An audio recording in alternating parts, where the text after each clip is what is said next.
같이 말씀 보겠습니다. 오늘 말씀은 사사기 18장 14절에서 20절입니다. 사사기 18장 14절에서 20절입니다.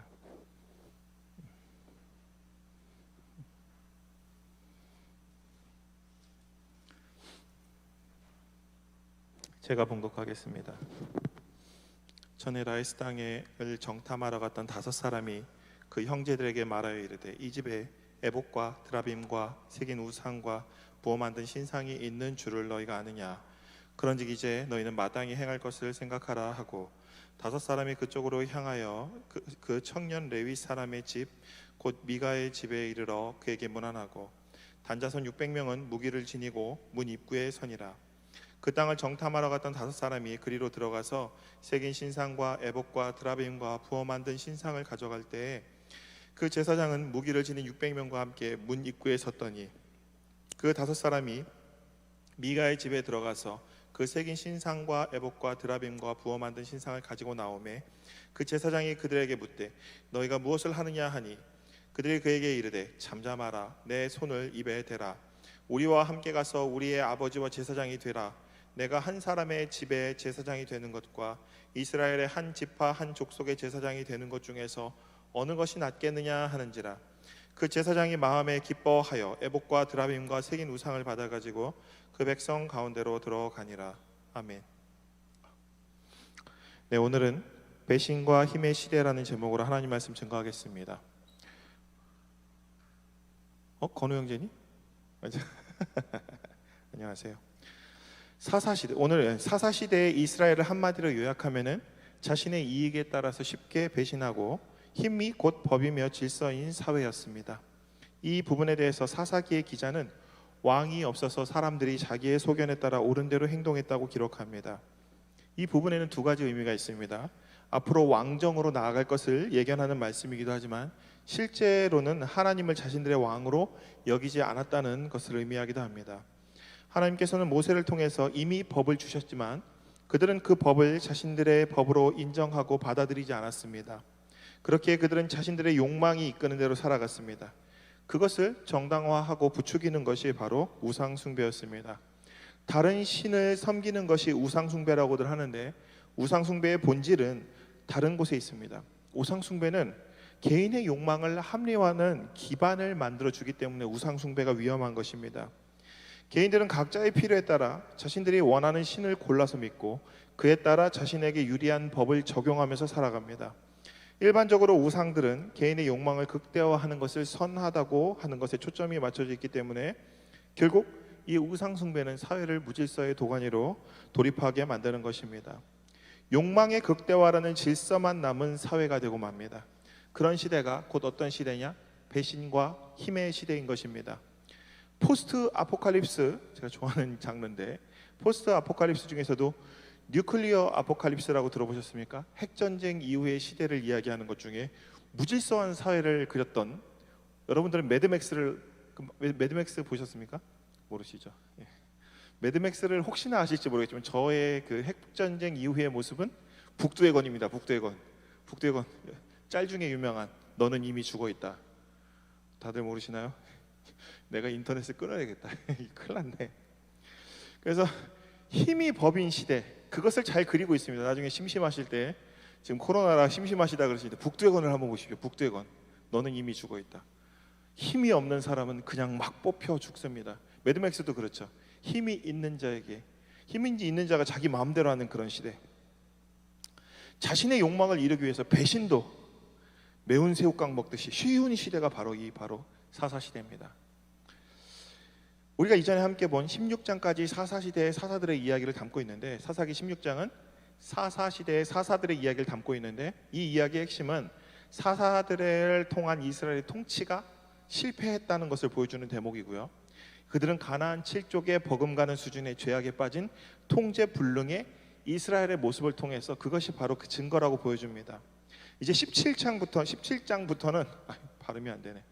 이스라엘의 거룩을 맡아서 책임지는 레위인들, 곧 예배를 주관하는 이들의 타락한 실태에 관해서 기록하고 있습니다. 하나님의 의로움을 수호하고 책임지는 사사와 야훼의 거룩함과 이스라엘의 영적 성결을 담보하고 대표하고 수호하는 레위인, 이들을 통해 이스라엘을 통치하는 것이 실패했다는 것을 기록한 것이 사사기입니다. 그 이유는 뭐냐? 왕이 없었기 때문이라는 것입니다. 이게 사사기의 핵심이에요. 진짜 왕이 없었다는 말보다는 이스라엘이 하나님을 왕으로 인정하지 않았다. 그럼에도 이제 왕정 시대로 나아가죠. 그러면 왕정 시대에는 이스라엘이 잘 지냈는가? 앞으로 보시겠지만 그럴 리가 없죠. 하나님을 온전히 주인으로 모시고 왕으로 모신 그때만 잠시 평화가 있었고, 그렇지 않은 대부분의 시간 동안 이스라엘은 늘 고통과 고난과 괴로움 가운데 살았습니다.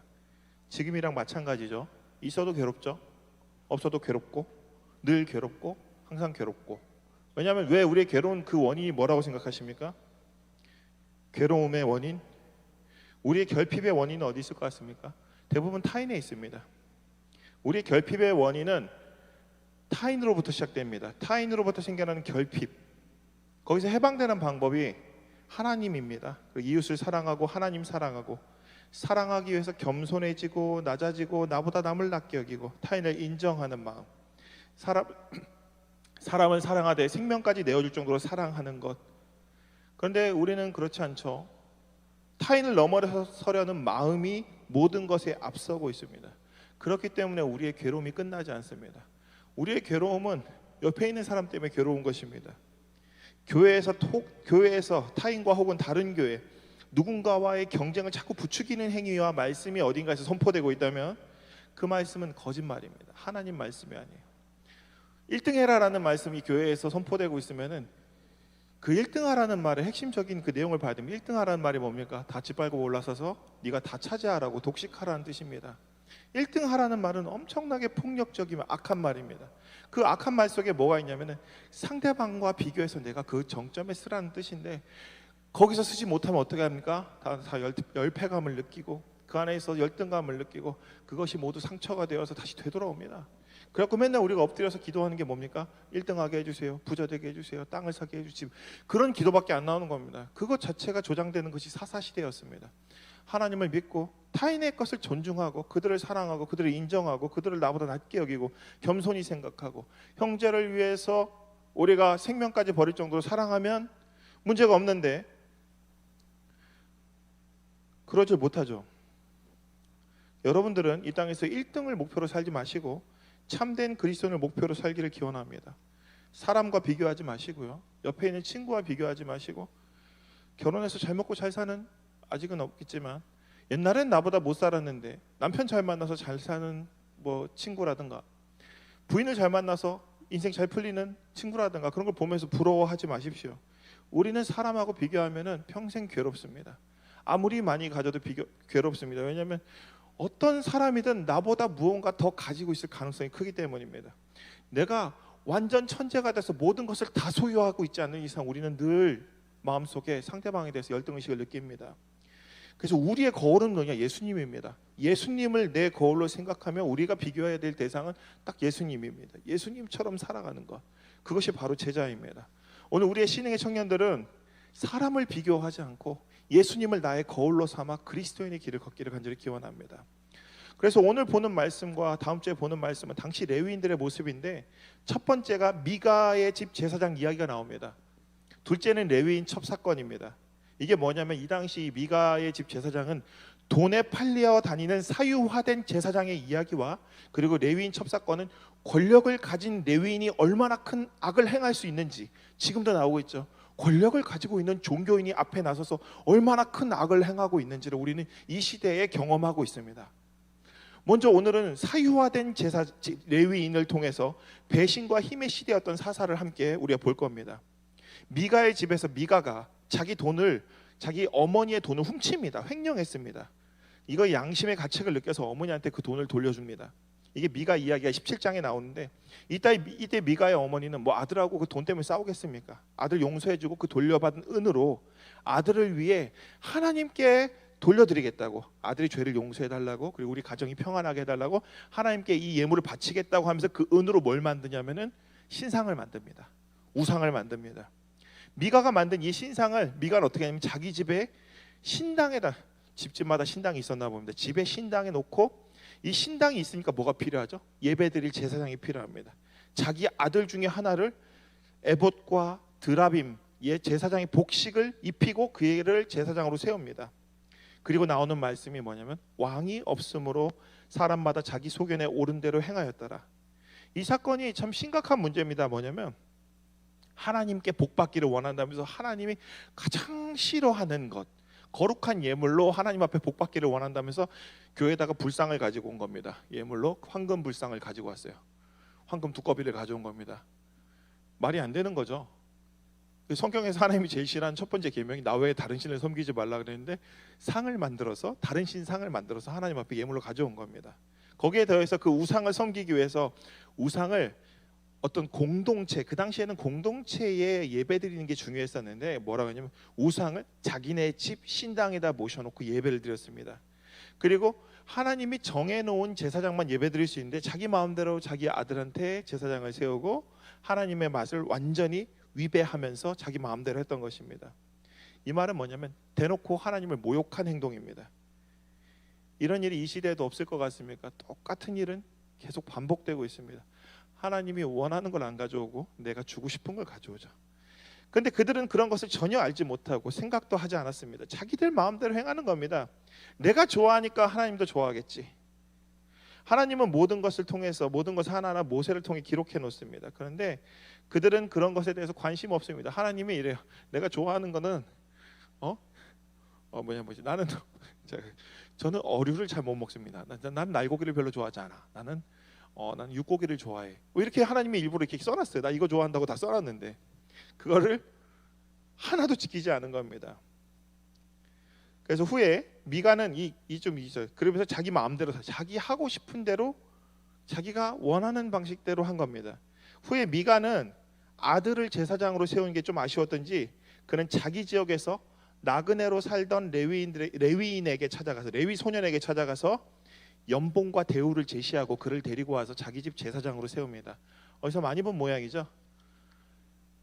연봉과 집과 대우를 어떻게 해줄 테니 우리 교회에 와서 목사를 해라 이러면서 세웁니다. 이 부분은 신명기 율법에 따르면 큰 문제가 있는 부분입니다. 왜냐하면 레위인이 유다 베들레헴에서 원래 이 유다 베들레헴에서 살고 있던 사람인데 먹고 살 길이 없어서 길에서 빌어먹고 있었습니다. 나그네로 대우받고 있었습니다. 이 말은 길에서 빌어먹고 있었다는 거예요.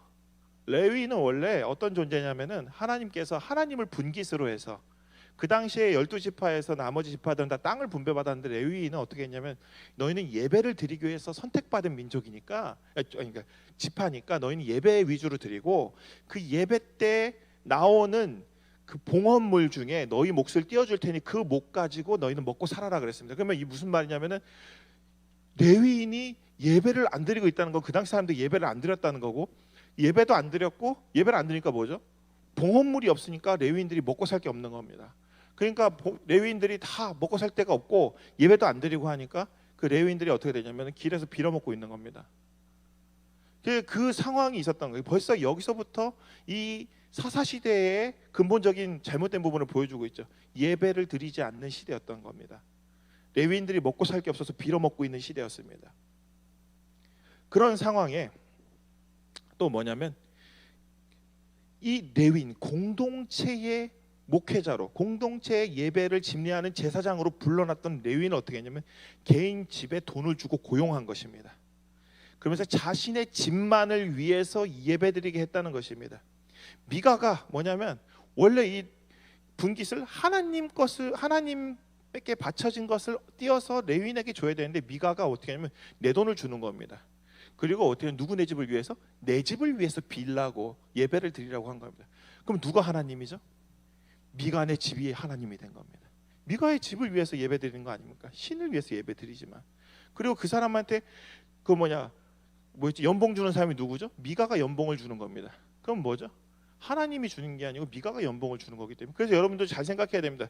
교회에서 목회자에게 연봉을 주는 순간에 그 목회자는 교회의 노예가 됩니다.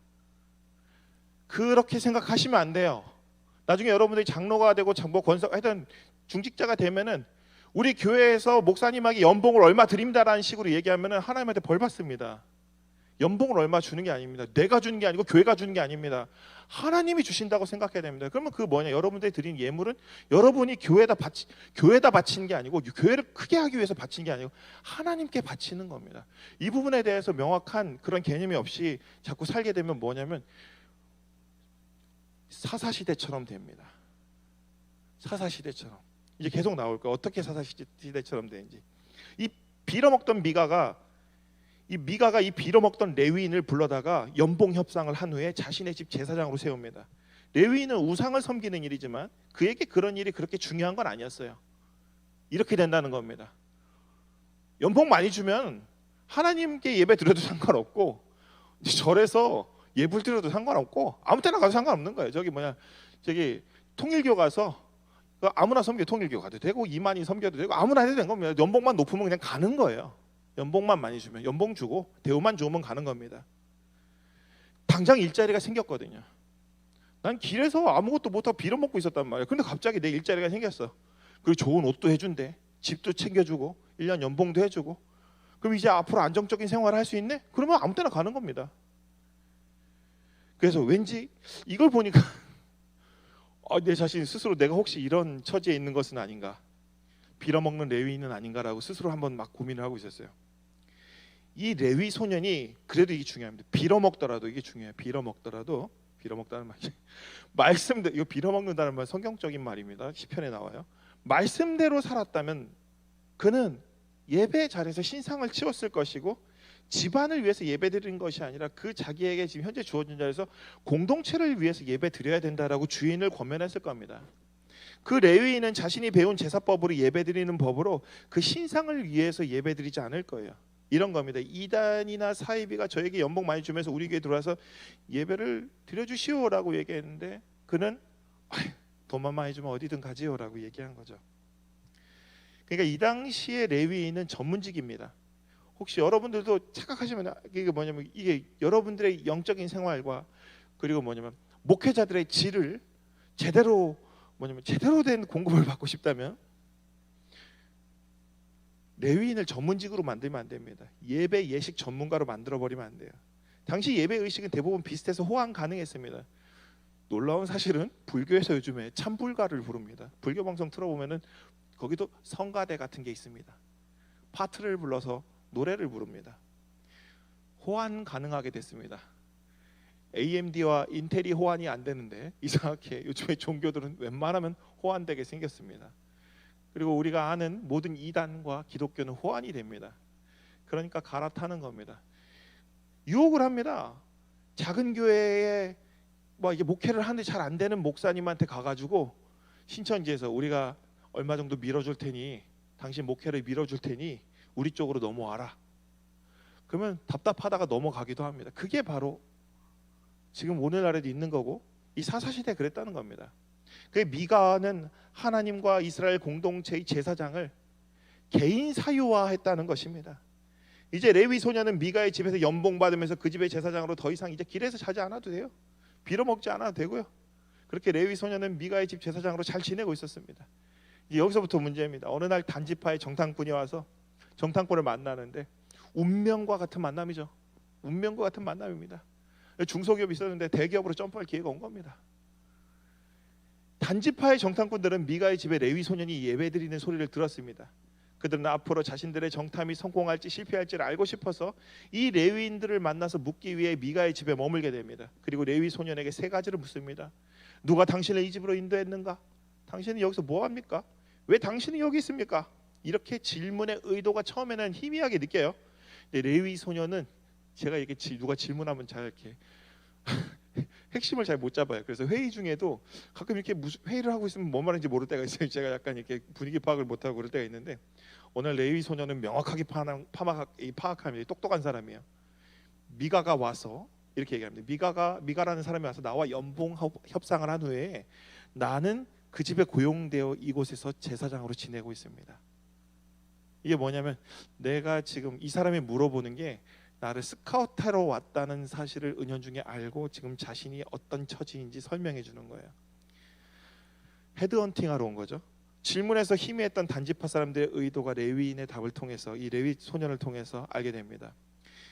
그들은 레위 이 소년을 자신들의 제사장으로 영입하고자 하는 관심에서 물어본 질문이었죠.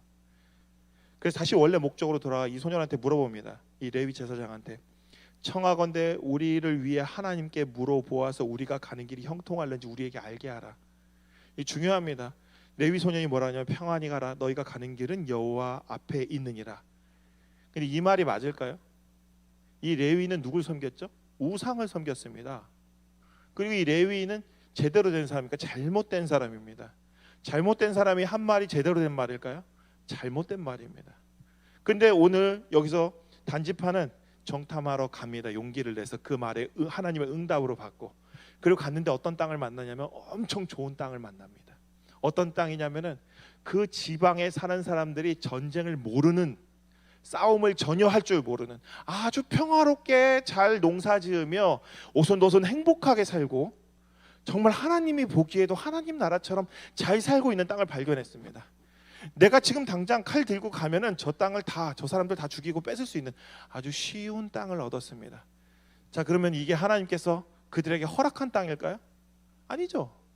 왜냐하면 처음부터 그 땅을 허락한 그 기도에 응답받았던 사람부터 잘못된 거고, 단지파도 거기서 잘못 물어본 겁니다. 그래서 잘못된 대답을 가지고 가서 그 땅을 침입해서 나중에 차지하게 됩니다. 신났죠? 자기들 왜 신났냐면 원래 하나님 어떻게 했죠? 원래 하나님은 여호수아가 가나안을 정복할 때 쉬운 나라가 한 나라도 없었습니다. 이겨서 무조건 질 법한 나라들하고 싸웠는데 얘네는 가면 안 되는 땅에 간 겁니다. 원래의 하나님의 뜻이 아닌 자기 마음대로 간 겁니다. 그래서 이 레위인의 말대로 이 사람들은 잘 됐다는 사실, 정탐이 성공했다는 사실에 이 아이를 스카우트해야겠다, 그 마음을 먹습니다. 이제 정탐꾼이 돌아가서 단지파의 결과를 보고하고 그 땅을 차지하자고 합니다. 그들은 자신이 만난 레위 소년을 통해 들은 하나님의 말씀을 전합니다. 뭐라 하냐? 하나님이 그 땅을 우리 손에 넘겨주셨다. 근데 그 땅을 넘겨주시지 않았다는 게 확실하다는 게 분위기에서 계속 나타납니다. 그 땅은 평화로운 땅이었고, 그 땅은 선한 사람들이 살고 있었고, 조용한 곳이었고, 그 땅은 어떤 외부로부터 누가 침입했을 때 어디에서부터도 도움의 손길을 줄 수 없는 그런 사람들이 살고 있는 곳이었다. 뭐냐면 힘없고 약한 사람들 니네가 밟아 죽였다는 얘기를 계속하고 있습니다. 그게 계속 성경에 나옵니다. 힘없고 약하고 정말 순박하고 정말 착하게 사는 사람들을 니네가 밟아 죽였다라고 단지파에 대한 비난하는 내용이 은연중에 뒤에 나타납니다. 근데 이들이 이제 힘 있는 사람 600명을 데리고 무기를 들고 전쟁에 나섭니다. 먼저 가는 길에 미가의 집에 우선 들르죠. 왜 들렀냐면은 그 신상을 훔치려고, 그리고 이 제사장을 데려가려고. 그래서 그 집에 이제 뭐냐면 여기서는 여기 나옵니다. 이 레위인 미가의 그 제사장 집에 들러서 에봇과 드라빔과 신상을 훔치고 레위 소년 이 제사장을 영입하려고 시도합니다. 이 레위 소년의 말대로 자신들의 정탐이 성공한 것을 보니까 우리도 그런 게 있죠. 목사님이 기도해 주니까 갑자기 우리 집에 좋은 일이 생겼어. 앞으로 목사님한테 잘해야지. 이런 그런 느낌이 난 겁니다. 그런 분위기가 여기를 타고 간 거예요. 교회에서 뭘 했더니 그래, 이 교회가 하나님이 진짜 있는 교회야. 이런 식으로 생각해 버린 겁니다. 어느 날 갑자기 기도했는데 그대로 됐다고 그 교회가 그 제사장이 정말 대단하다라고 생각해 버린 거예요. 근데 그렇습니까? 그런 일은 절대로 있지 않습니다. 그 목사도 교회도 대단할 수가 없습니다. 여러분들 절대 잊지 마십시오. 하나님만, 예수님만이 우리를 인도하시는 분이지 교회나 사람은 절대 아닙니다. 그 목사가 기도해줬다고 응답한다고 절대 그렇지 않습니다. 여러분이 기도했기 때문에 응답한 겁니다. 예수님도 뭐라 그랬습니까? 너의 믿음이 너를 고쳤다라고 얘기합니다. 절대 잊어버리지 마십시오. 속습니다. 그런 것들에 속아서 여러분들의 인생을 낭비합니다. 더 행복하고 더 기쁘고 즐겁게 살아야 되고, 그 안에 하나님이 여러분들을 위해서 준비한 수많은 선물들이 있는데 그 선물들을 하나도 못 받고 괜히 이용당하고 그곳에서 여러분들의 영혼을 뽑혀나가고 마음에 큰 상처만 남고 끝나는 경우가 생긴다는 겁니다.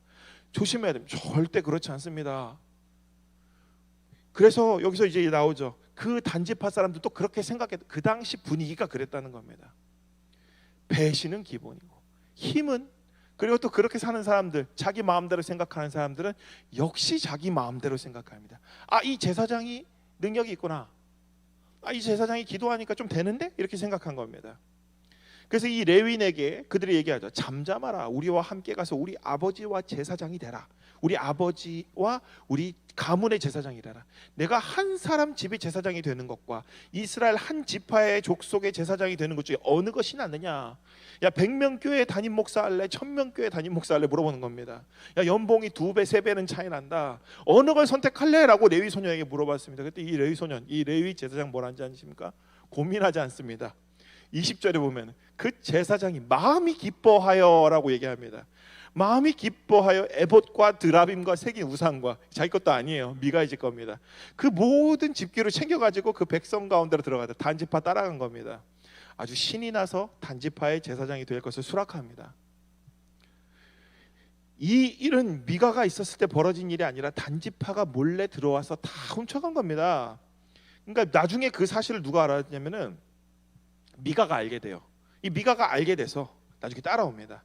여기서 보면은 이 당시 때 이거 훔쳐가는 것도, 그 허락하는 것도 이 레위인이 어땠냐면 다 이 용인한 거죠. 이제 이스라엘 사회의 거룩을 상징하는 레위인이 나의 유익을 위해서 그동안 연봉 받던 회사를 뒤치기를 한 겁니다. 부정과 죄를 용인하고 그 이전에 자신이 먹고 사는 일을 위해서 무엇이든 하는 모습을 통해서 이 시대의 분위기를 우리에게 너무 밝게 보여주고 있습니다. 이 시대는 배신하는 게 나쁜 게 아니에요. 당연한 겁니다. 더 좋은 대우를 해주는 것을 찾아가는 것이 정말 당연합니다. 지금 이 시대도 당연하죠. 이 부분은 이렇게까지 된 것은 먼저 배경을 이야기했던 것처럼 사람들이 어떻게 했냐? 이 레위 소년만 욕하면 안 됩니다. 배경이 어땠냐? 사람들이 하나님을 떠나 자기의 소견에 옳은 대로 하면서 이 레위인도 먹고 살려고 이렇게 돼버린 겁니다. 회사가 먼저 자신들의 이익을 위해서 정리해고하기 시작하면서부터 이제 직원들도 더 이상 평생 직장이라는 말을 사용하지 않고 자신의 유익을 위해서라면 회사의 기밀도 빼다 팝니다. 이전에 자신의 직장을 공격하는 공격수로도 일하게 됩니다. 시스템이 그렇게 만들어 놓은 겁니다. 모든 것이 하나님이 주인이 아닌 우상이 주인인 시대의 모습을 보여주고 있는 것입니다. 레위인이 바로 그 지표입니다. 가장 거룩성을 지키며 성실하게 양떼를 돌봐줘야 되며 예배를 주관하고 그런 것에는 전혀 관심 없고 더 좋은 대우와 더 높은 연봉과 더 높은 권한과 권위를 주는 것에 관심을 두는 겁니다. 예전엔 나름 큰 교회, 예전에 제가 만났던 어떤 큰 좀 규모가 있는 교회 담임 목사님이 제게 이런 말을 하는 거예요. 뭐라고 했냐면 그때 강의하는데 이런 말을 하는 겁니다. 요즘 목사들은 정말 이해할 수가 없어. 요즘 목사들은 정말 이해할 수 없어. 라떼 이야기죠. 라떼 얘기를 제가 듣고 있었습니다. 뭐라냐면 어떻게 우리 교회에서 먼저 청빙을 했는데 더 좋은 조건이 있는 큰 교회에서 자기 불렀다고 그리려고 하느냐.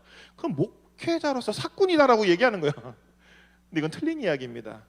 교회가 사람을 뽑을 때 회사에서 사람 뽑는 것처럼 뽑기 때문에 이와 같은 일이 일어나는 겁니다. 그 사람의 이력서와 그 사람의 경력과 학력과 그 사람이 이전에 일했던 교회들, 그러니까 일했다고요? 사역했던 교회들을 보면은 동일한 사람이 여러 곳에 동일하게 청빙됩니다.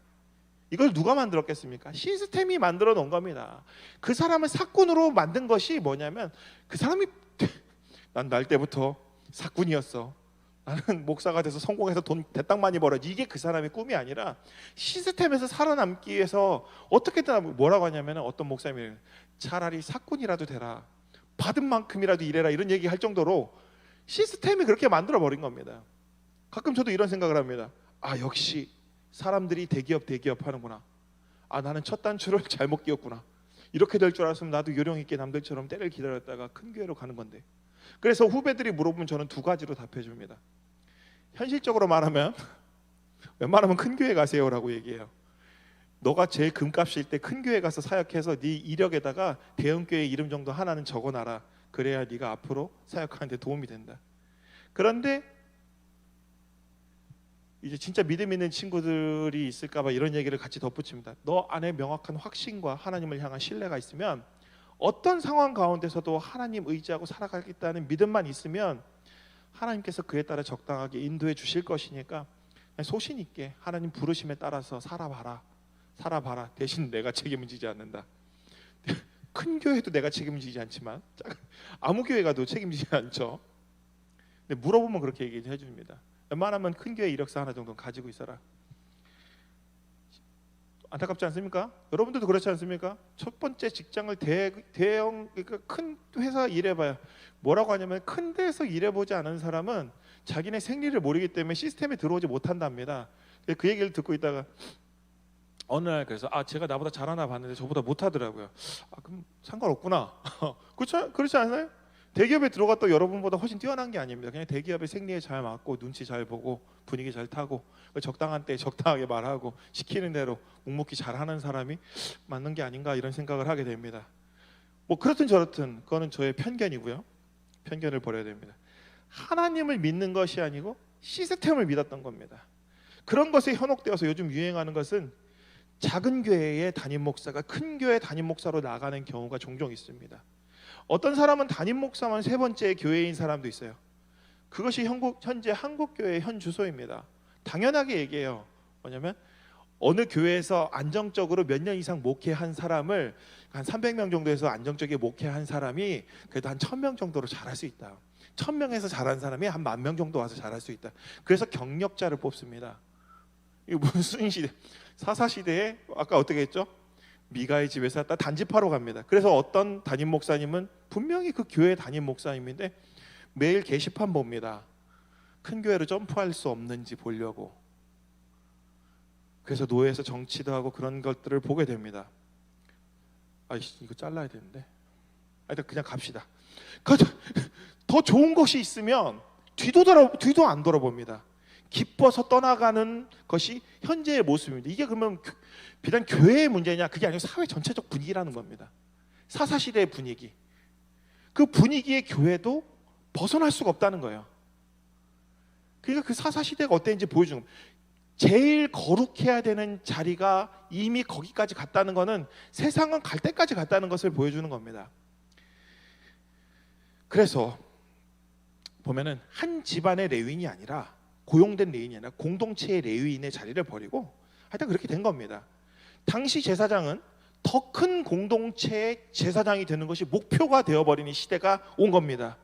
당시 제사장은 더 큰 그러니까 오늘 나온 이 제사장 미가의 집을 배신한 것이기도 하지만 그는 이미 하나님을 배신했고 이스라엘 공동체를 배신했는데 그는 뭐냐면은 지금 단지파의 공동체의 지파의 제사장이 되겠지만은 그거 나중에 유다 지파에서 부르면 어떻게 하겠습니까? 갑니다. 그렇게 되는 시대가 왔다는 겁니다. 더 많은 것을 주면 그것에 따라서 움직이는 시대가 바로 이 사사시대라는 겁니다. 그 중심에 하나님은 없고 이방 신의 제사든 뭐든 대우만 좋으면 언제라도 그냥 바로 신발의 먼지를 털고 이삿짐 들고 싸들고 가는 겁니다. 이런 레위인의 모습은 당시 시대상을 반영하고 있습니다. 모든 상황 가운데 자신에게 이익이 된다면 쉽게 배신합니다. 사사로 부름받은 삼손을 블레셋에 묶어다가 갖다 바치는 일이 있었죠. 그것이 어려운 시대가 아닙니다.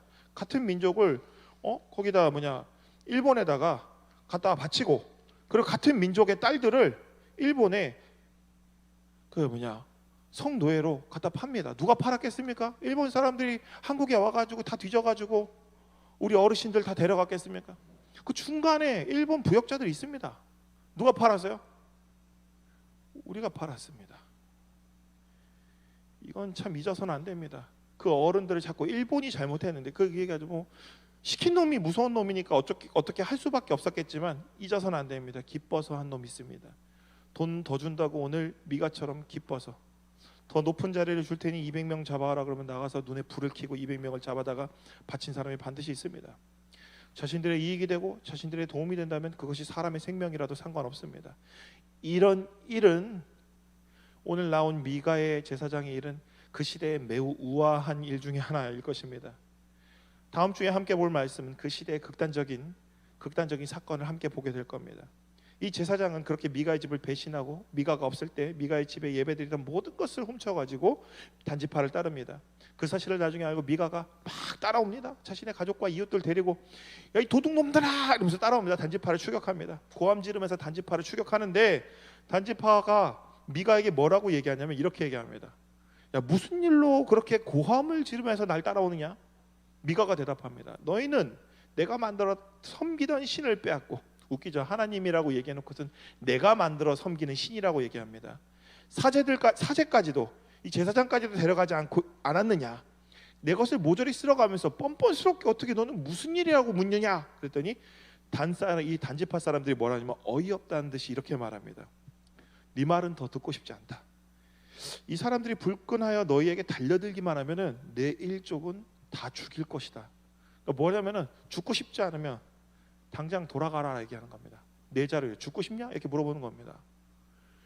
도둑놈이 성내는 나라가 온 겁니다. 도둑놈이 성내는 시대. 시정잡배나 건달이나 깡패들이나 하는 말이죠. 학교에서는 일진이죠. 요즘에 뭐 일진이란 말 씁니까? 그냥 찐따죠, 찐따. 인생 망하고 싶어서 열심히 애쓰는 찐따. 그냥 중국어나 면허를 따가지고 먹고 살 길을 생각해야 되는데 인생 막 이상하게 보내는 것들. 요즘에 학교 폭력 막 폭로한다고 조리돌림하는 일들이 많은데 그냥 그런 시대가 온 겁니다. 이게 바로 무질서의 시대, 힘이 모든 것을 지배하는 시대, 배신과 힘의 시대, 힘의 시대입니다. 미가는 이때 부끄럽죠. 상대가 강한 것을 알고 처음에는 신나게 왔는데 상대가 나보다 힘센 거 아니까, 제가 나보다 싸움 잘하는 거 아니까 그냥 돌아갑니다. 막 와서 소리 지르다가 쫄아가지고 돌아갑니다. 겁먹고 도망가죠.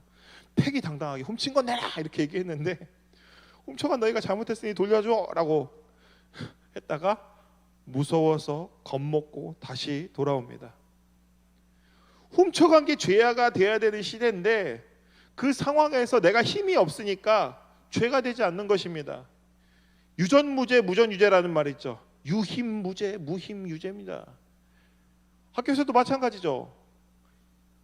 힘이 있으면 뭐든지 할 수 있지만 힘이 없으면 아무것도 할 수 없습니다. 여러분 공동체에서도 마찬가지입니다. 힘이 있으면 뭐든지 할 수 있지만 힘이 없으면 아무것도 할 수 없습니다.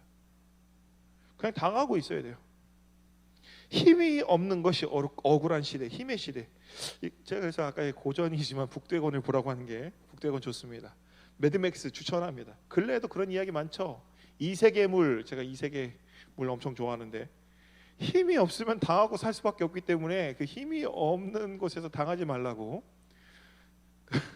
현 세계의 찐따들에게 현 세계의 루저들에게 강력한 힘을 줘서 무쌍을 하게 만들죠.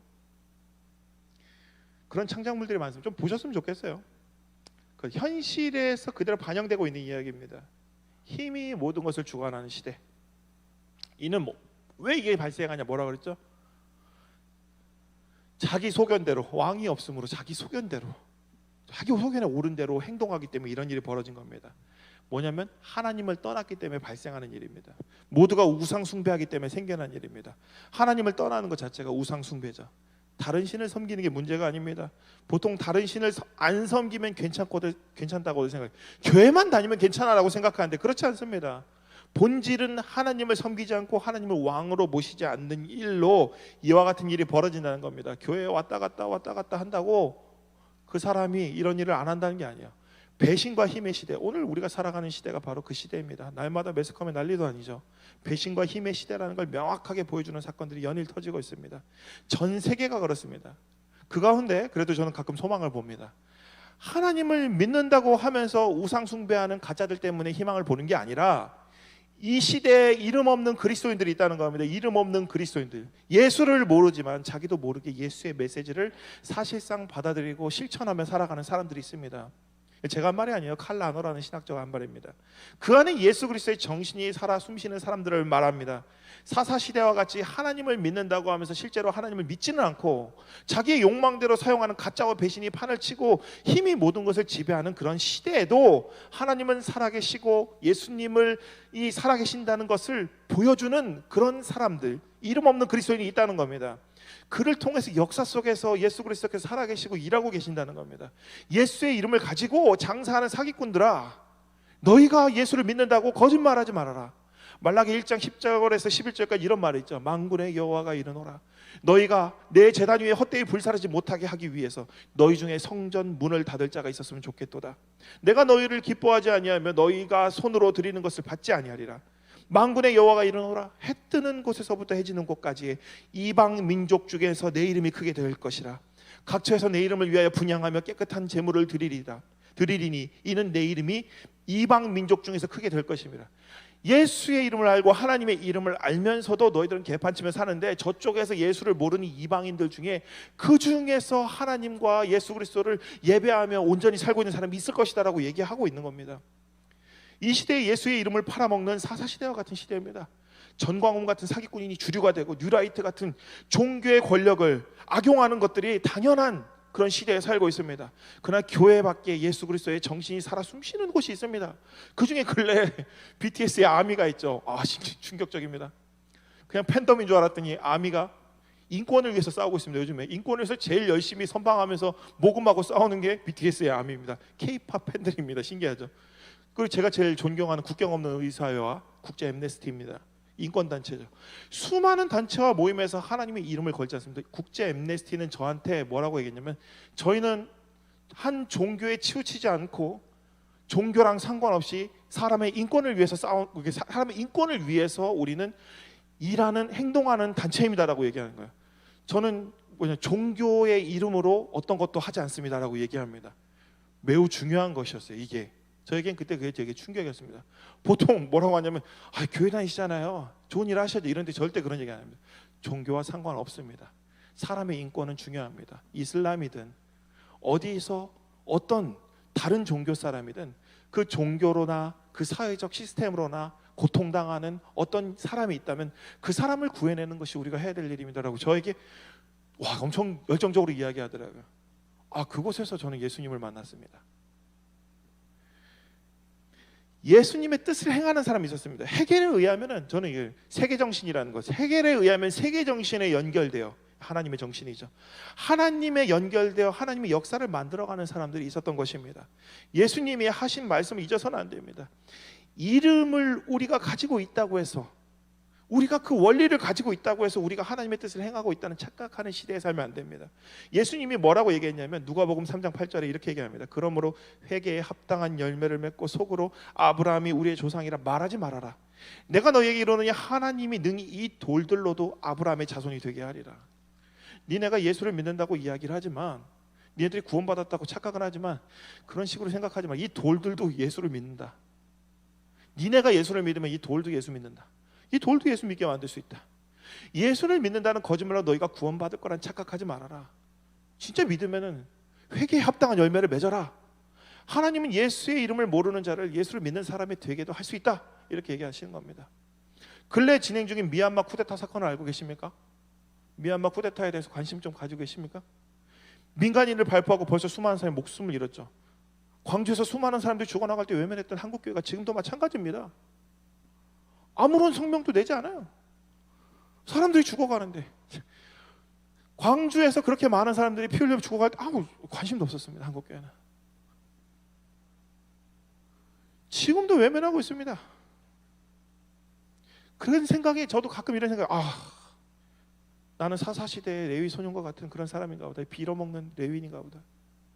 한국교회가 좀 이런 일에 저는 앞장서면 좋을 것 같은데, 안타깝게도 이번 주에도 저에게 온 문자는 뭐였냐면은 총회장 출마 후보 문자밖에 안 왔습니다.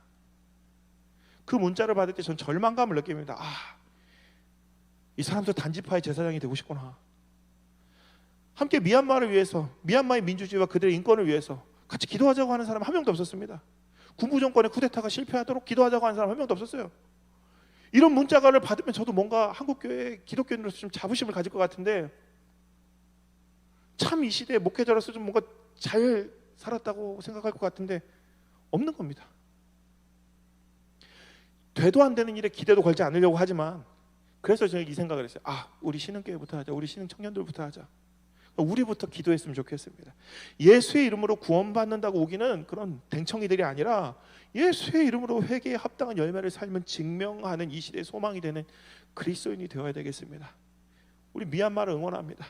BTS와 아미를 응원하고요. 이 시대의 인권과 평화와 자유를 투쟁하는 모든 이들을 위해서 응원합니다. 그리고 그들을 위해서 기도합니다. 예수의 이름을 모르더라도 이 시대에 이름 없는 그리스도인으로 사는 모든 이들을 응원합니다. 또한 한국교회의 소망이 될 우리 신흥 청년들을 응원합니다. 사사시대의 가장 큰 잘못인 자기 소견이 틀렸음을 인정하고 하나님을 왕으로 모심으로, 하나님의 뜻을 이 땅에서 행함으로, 예수 그리스도의 제자로 살아감으로 이 땅에 하나님 나라가 임하는 일에 앞장서는 우리 신흥의 청년들 모두가 되기를 기원합니다. 배신과 힘의 시대를 넘어서 하나님이 왕이 되는 하나님 나라가 된 일에 앞장서는 우리 신흥 청년들이 되기를 간절히 기원합니다. 여러분들도 미얀마를 위해서 기도했으면 좋겠습니다. 그리고 또 이 땅에 아직도 회복되지 못한 많은 상처받은, 그리고 인권으로 유린당하고 아파하는 우리 할머니들도, 우리 위안부 할머니들도 생각하면 좀 기도 많이 했으면 좋겠습니다. 우리가 잊어서는 안 되는 것이 있습니다. 예수 그리스도의 사랑입니다. 그리고 우리는 남과 경쟁하고 싸워서 이기는 사람이 아닙니다. 함께 더불어 서로 사랑을 나누며 살아가는 사람입니다. 그때서야 세상의 모든 문제가 해결됩니다. 여러분들이 그 일에 앞장서기를 간절히 기원합니다. 돈 때문에 영혼을 팔지 마십시오. 물질 때문에 본질을 잊어버리면 결국 여러분들이 겪는 건 분명히 그곳에서 큰 심판과 고통과 아픔과 슬픔과 눈물이 다시 여러분들에게 돌아오게 될 것입니다. 자꾸 예수님이 그래서 안타까워서 회개하라, 천국이 가까이 왔다고 소리 지르시는 겁니다. 가지 말라고, 그 길 가면은 그 강 건너면 안 된다고. 오늘 여러분들은 이 시대에, 배신과 힘의 시대에 소망이 되고 빛이 되고 힘이 되는 그런 그리스도인 다 되시기를 간절히 기원합니다. 기도하겠습니다. 하나님, 배신과 힘의 시대 가운데 우리 신흥의 청년들 그 중심에 예수 그리스도를 모시고 살아가는 이 시대의 소망이 되는 참 그리스도인 다 되게 인도하옵소서. 우리 청년들의 마음에 예수 그리스도의 마음 갖게 하시고 이 땅에 아파하고 신음하고 눈물 흘리는 자들의 눈물을 닦아주는 예수 그리스도의 참 제자들 되게 하옵소서. 한 주간도 우리 청년들의 중심을 지켜주시고 회개의 열매를 맺으며 삶 가운데 그리스도의 향기를 내는 귀한 우리 청년들 다 되게 인도하옵소서. 우리 주 예수 그리스도의 이름으로 기도드립니다. 아멘.